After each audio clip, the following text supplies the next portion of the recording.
Abakunzi ba Wina TV ndabashoboje, ndabashimira ko mukomeza kubana natwe mudutera imbaraga zo gukora. Nawe niba uri mushya turagusaba gukora subscribe, like, share na comment kugira ngo tubane.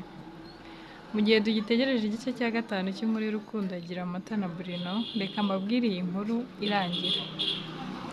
Umunsi umwe umwana w'umusore yari ari mu kazi, aricara aribwira ati ngiye gukora cyane, nkoresha imbaraga zanjye zose n'ubwenge kugira ngo umunsi nzaba maze gusaza nzarya amafaranga yanjye ntuje ndasabiriza. Yarakoze koko biramuhira, yagize amafaranga menshi, agira imitungo. Igihe cyarageze aza kuva mu kazi, yabonaga atunze bihagije, yari ashoboye kugura buri kimwe cyose yifuza, ashoboye kujya aho ashaka, nta kintu na kimwe yashoboraga kwifuza ngo akibure.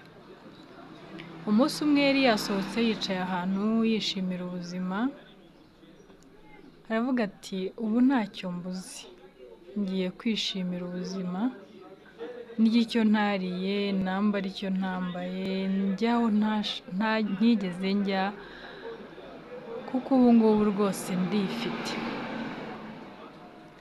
Yarakomeje aricara, hashize nk'iminota 5 marayika w'urupfu yaramubonekeye, aramubwira ati uyu munsi ndaje kugutwara kuko ari wo munsi wawe wa nyuma. Umukiye yabwiye marayika w'urupfu aramubwira ati mbabarira, ndacyakeneye kuba kuri iyi si, ndacyakeneye kwishima, nakoreye amafaranga menshi, ndacyakeneye kuyarya, nagura n'igihe, ariko ndakwinginze ntuntware.